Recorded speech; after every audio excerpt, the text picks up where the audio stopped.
صورت کا بنیادی جو موضوع ہے وہ کافروں کے جو اعتراضات ہیں اور اللہ کریم کے حوالے سے، ذات کے حوالے سے، اللہ تعالیٰ کی قدرت کے حوالے سے جو شکوک و شبہات ہیں ان کا جواب ہے، اور اس کے ساتھ ساتھ کفران نعمت اور نعمت پر شکر گزاری، یہ دو رویے ہیں، ان پر مثال پیش کی گئی کہ جو اللہ کا شکر ادا کرتے ہیں ان پر اللہ کی کیسی انعامات ہوتے ہیں، اور جو ناشکری کرتے ہیں ان سے نعمتیں کس طرح چھن جاتی ہیں۔ اس حوالے سے حضرت سلیمان علیہ السلام اور ان کے والد حضرت داؤد علیہ السلام، ان کا تذکرہ ہے۔ حضرت داؤد علیہ السلام کو اللہ تعالیٰ نے حسن صوت، اچھی آواز عطا کی تھی کہ جب وہ زبور کی تلاوت کرتے تھے تو اللہ تعالیٰ پرندوں کو اور اس کے ساتھ ساتھ جو پہاڑ ہیں، اسی طرح درخت ہیں، سارے کے سارے ان کے ساتھ تسبیح کرتے تھے، اور یہ بھی انہی کی معجزات میں سے ایک معجزہ تھا۔ اس کے ساتھ ساتھ اللہ تعالیٰ نے لوہے کو ان کے لیے موم کر دیا تھا۔ لوہے کو پکڑتے تھے، لوہا ان کے ہاتھ میں آتے ہی اس طرح موم پگھل جاتا ہے اور مڑ جاتا ہے، اس طرح ہو جاتا۔ اور اللہ تعالیٰ نے انہیں یہ سمعت عطا کی تھی کہ وہ زرہیں تعمیر کرتے، زرہیں بناتے تھے، اور اس کے ذریعے جنگ میں دفاع کا کام ہوتا۔ خود بنیادی طور پر داؤد علیہ السلام سپاہ گریز اور سپہ سالاری اس شعبے سے تعلق رکھتے تھے، اور اللہ تعالیٰ نے ان کو یہ بہترین معجزے عطا کیے۔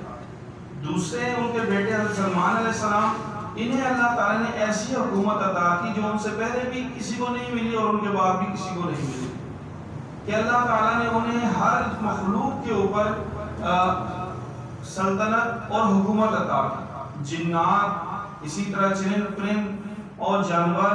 ہر ایک کے لیے۔ اور انہیں اللہ تعالیٰ نے ایسا تخت عطا کیا تھا کہ جس پر یہ بہت ساری مخلوقات جمع ہو جاتی،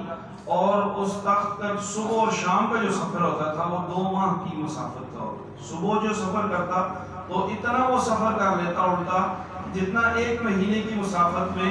کوئی چل سکتا ہے۔ اسی طرح شام کو جب وہ چلتا تو ایسی ہی کیفیت ہوتی، اور اس کے ساتھ ساتھ اللہ تعالیٰ نے ان کے لیے تانبے کا ایک چشمہ جاری فرما دیا جس سے وہ پھر مختلف طرح کے برتن، مختلف طرح کی چیزیں جنوں سے بنواتے۔ اور حضرت سلیمان علیہ السلام نے بیت المقدس کو تعمیر بھی فرمایا اور جنوں کے ذریعے تعمیر فرمایا۔ معاملہ یہ تھا کہ سلیمان علیہ السلام کے لیے ایک شیشے کا کمرہ بنوایا گیا جس میں آپ کھڑے ہو کر جنوں کی نگرانی فرمایا کرتے تھے، اور آپ کی وصال کا، وفات کا جو واقعہ ہے وہ بھی اسی کمرے میں پیش آیا، اس انداز میں کہ آپ لاٹھی پر ٹیک لگا کے کھڑے تھے اور آپ کی روح جو ہے وہ پرواز کر گئی۔ اس کے ساتھ ساتھ آپ ایسے کھڑے تھے گویا کہ نگرانی کر رہے ہو۔ ایک عرصے تک جن یہ سمجھتے رہے کہ آپ ہماری نگرانی فرما رہے ہیں، اور جب کام مکمل ہوا اور ادھر دیمک کی ذمہ داری لگ گئی کہ وہ اس چھڑی کو کھا لے، اور اس طرف جنہوں نے کام مکمل کیا اور اس طرف دیمک نے اپنا کام مکمل کیا، اور لاٹھی ٹوٹی اور آپ زمین پر گر گئے، اور جنوں کو معلوم ہوا کہ ایک عرصہ ہو گیا کہ آپ دنیا سے پردہ فرما چکے ہیں، اور جنوں کا جو ایک نظریہ تھا کہ ہمیں ہر چیز کے بارے میں پتہ ہے، انہیں اپنی اصلیت پتہ چل گئی کہ حقیقت علم غیب کا جو ہے وہ اللہ کے پاس ہی ہے، اس کے علاوہ کسی کے پاس علم نہیں ہے۔ اب ان دونوں والد اور بیٹا جو دونوں پیغمبر ہیں، ان دونوں کا شیبہ یہ تھا، جذبہ یہ تھا، اور ان دونوں نے ہمیشہ اللہ تعالیٰ کا شکر ادا کیا جس پر اللہ کی نعمتیں زیادہ ہی ہوتی گئی۔ جبکہ یمن کی میں رہنے والی قوم سبا، ان کو اللہ تعالیٰ نے ہر نعمت عطا فرمائی تھی۔ ان کی بہترین زمین تھی، زرخیز زمین، پانی کے لیے سد معارب، ایک ڈیم انہوں نے بنوایا ہوا تھا، ڈیم کے اندر پانی جمع ہوتا اور اس سے آبپاشی کرتے، اور ان کے سینکڑوں میل تک اور ایک لمبی قطار کے اندر درختوں باغات ہوتے، درخت ہوتے، اور ان باغات میں انہوں نے تھوڑے تھوڑے فاصلے کے بعد مختلف طرح کے سرائے بنائے ہوئے تھے کہ اگر کوئی بغیر سر و سامانی کے ایک شہر سے دوسرے شہر کی طرف جاتا تو اسے یہ فکر نہیں ہوتی تھی کہ راستے میں کھاؤں گا کہاں اور رہوں گا کہاں، اور اس کے ساتھ ساتھ امن والے یہ شہر تھے۔ لیکن ان کا معاملہ یہ تھا کہ یہ اللہ تعالیٰ کی ناشکری کرنے والے لوگ تھے، انہیں اللہ کے راستے میں خرچ کرنے کا کہا جاتا ہے، یہ خرچ نہیں کرتے تھے، اور اللہ تعالیٰ کی نعمتوں کا یہ یعنی شکر ادا کرنے کے بجائے کفران نعمت کرتے۔ تو پھر یہ ہوا، جو ڈیم ان کی زمینوں کو سیرابی کا باعث بنتا تھا اور خوشحالی کا باعث بنتا تھا، تو وہی ڈیم ٹوٹا اور سارے کے سارے باغات بہہ گئے، اور پھر کیا رہا پیچھے؟ چند جھاڑیاں تھیں اور چند بیری کے درخت تھے، اور اس کے علاوہ سب چیزیں جو ہیں وہ ختم ہو گئیں۔ یہ کس وجہ سے ہوا؟ یہ اللہ تعالیٰ کی ناشکری کی وجہ سے ہوا۔ گویا کہ دونوں جذبے، ایک طرف انبیاء کو، حضرت سلمان علیہ السلام کو، داؤد علیہ السلام کو بھی نعمتیں عطا کی گئی، لیکن انہوں نے اطاعت کی، اللہ تعالیٰ کی فرما برداری کی، شکر ادا کیا، جس پہ ان کی نعمتوں کو دوام ہوا، اور آج ان کا جو تذکرہ ہے وہ اللہ تعالیٰ کے شکر گزار بندوں میں ہو رہا ہے، جبکہ قوم سبا یہ بھی نعمتوں میں تھے لیکن اللہ تعالیٰ کی نعمتوں کی ناشکری کی، اللہ تعالیٰ کی اطاعت نہیں کی، جس کی وجہ سے دنیا کے اندر یہ نشان عبرت بنے۔ سورہ فاطر یہ مکی سورت ہے اور اس کی 45 آیات مبارکہ ہیں، اور سورہ فاطر میں فاطر کہتے ہیں کہ چیز کو بغیر کسی نمونے کے پیدا کرنے والا، اور اللہ تعالیٰ نے اس زمین و آسمان کو اور اس میں جو کچھ ہے ہر ایک چیز کو اپنی قدرت سے پیدا فرمایا۔ تو اس سورہ مبارکہ میں 3 حقیقتیں بیان فرمائی۔ پہلی حقیقت یہ بیان فرمائی کہ اللہ تعالیٰ نے زمین و آسمان کو پیدا کیا، اس نظام کائنات کو چلایا، اور اس چلانے میں وہ کسی کا محتاج نہیں ہے، اپنی ذات کے اندر قادر مطلق ہے۔ دوسری یہ بات ارشاد فرمائی کہ اللہ تعالیٰ نے یہ جو زمین اور آسمان اور اس کے اندر جو کچھ ہے، یہ ساری کی ساری چیزیں اس لیے بنائی تاکہ انسان اطاعت کرے، اللہ تعالیٰ کی ذات کی معرفت حاصل کرے اور اللہ تعالیٰ کی قرب حاصل کرے۔ اور تیسری جو حقیقت اس میں سامنے آئی اور اس میں بیان فرمائی گئی کہ انسان محتاج ہے اور اللہ تعالیٰ غنی ہے۔ انسان کا جذبہ یہ ہونا چاہیے کہ اللہ تعالیٰ کی عبادت سے اللہ کریم کو راضی کرے، اور ہمیشہ جو ہے وہ اس کی کوششیں ہونی چاہیے کہ وہ اللہ تعالیٰ کی اطاعت کرے اور اطاعت کے نتیجے میں اللہ تعالیٰ کی رحمتوں کو حاصل کرے۔ جس طرح اللہ تعالیٰ نے قرآن پاک کی صورت میں ایک ابدی پیغام ہمیں عطا فرمایا نبی پاک صلی اللہ علیہ وسلم کی ذات اقدس کی وجہ سے، اور اس کے ساتھ ساتھ اب کتاب کے نازل ہونے کے بعد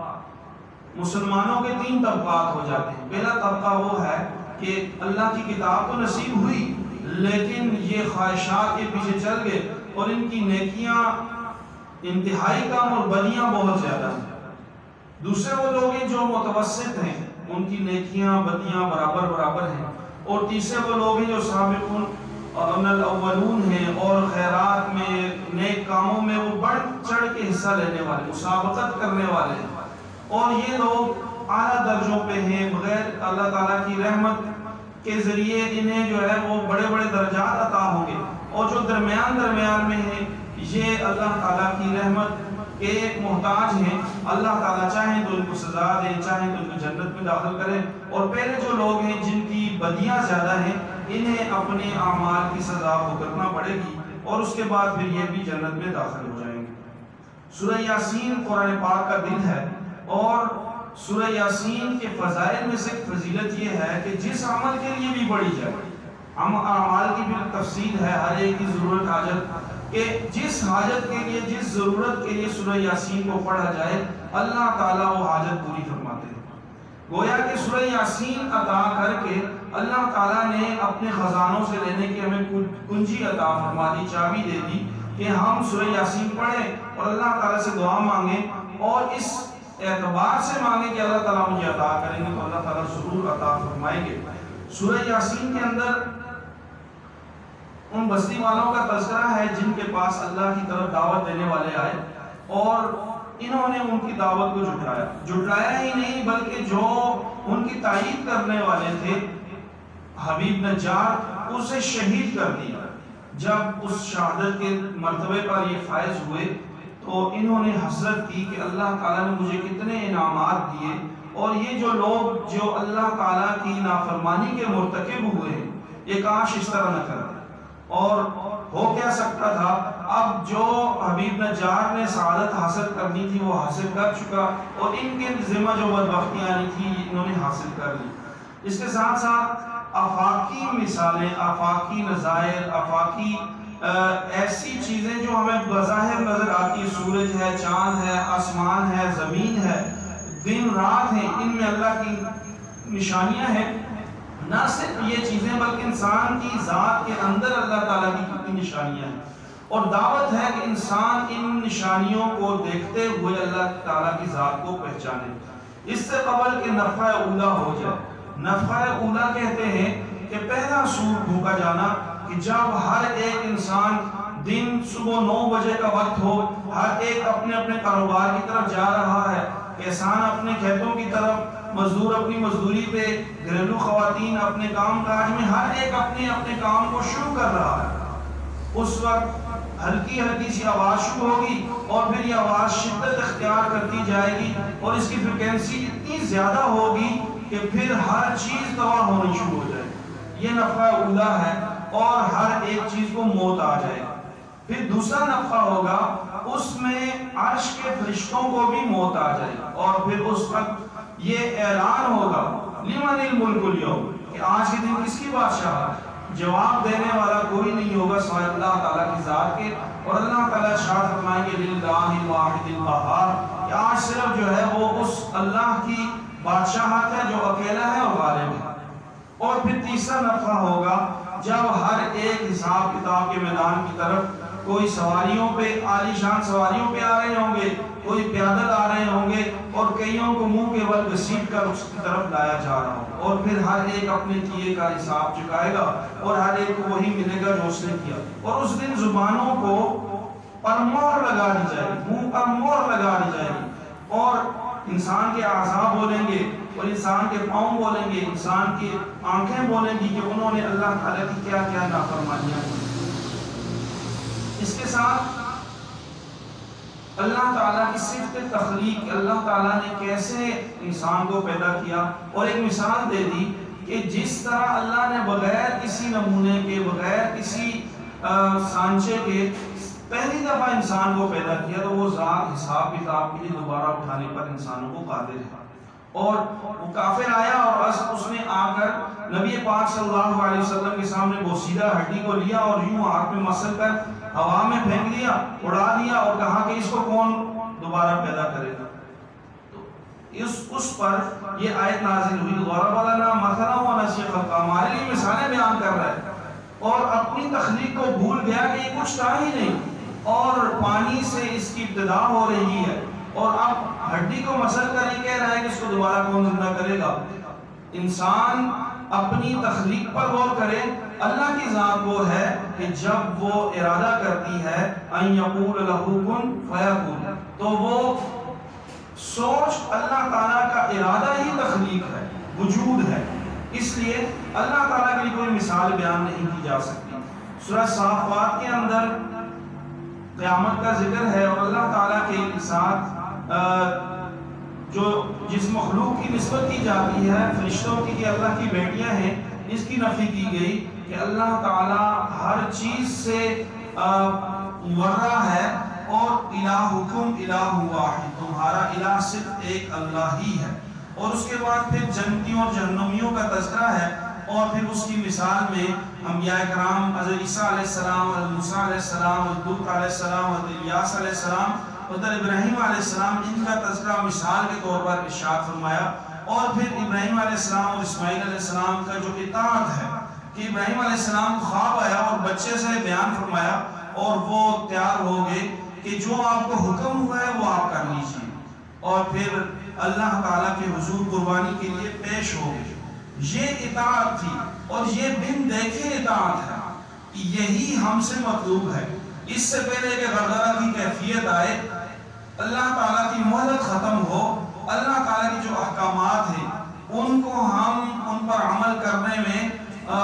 جو سبقت اختیار کرنے والے لوگ ہیں ہم ان میں شامل ہو جائیں، اسی کی جستجو ہے، اور یہی جستجو ساری زندگی کرتے رہنا ہے، اور کرتے کرتے اللہ تعالیٰ کے حضور پیش ہونا ہے۔ اللہ پاک عمل کرنے کی توفیق عطا فرمائے، آمین یا ارحم الراحمین یا ارحم الراحمین۔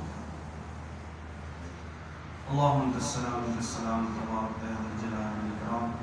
اللهم ارحمنا بالقران العظيم واجعله لنا اماما ونورا وهدى ورحمه، اللهم ذكرنا منه ما نسينا وعلمنا منه ما جهلنا وارزقنا تلاوته آناء الليل وآناء النهار واجعله لنا حجة يا رب العالمين۔ ربنا آتنا في الدنيا حسنة وفي الآخرة حسنة وقنا عذاب النار، اللهم إنا نسألك من خير هذا اليوم خير ما فيه وما بعده، ونعوذ بك من شر هذا اليوم شر ما فيه وشر ما بعده، صلى الله تعالى على خير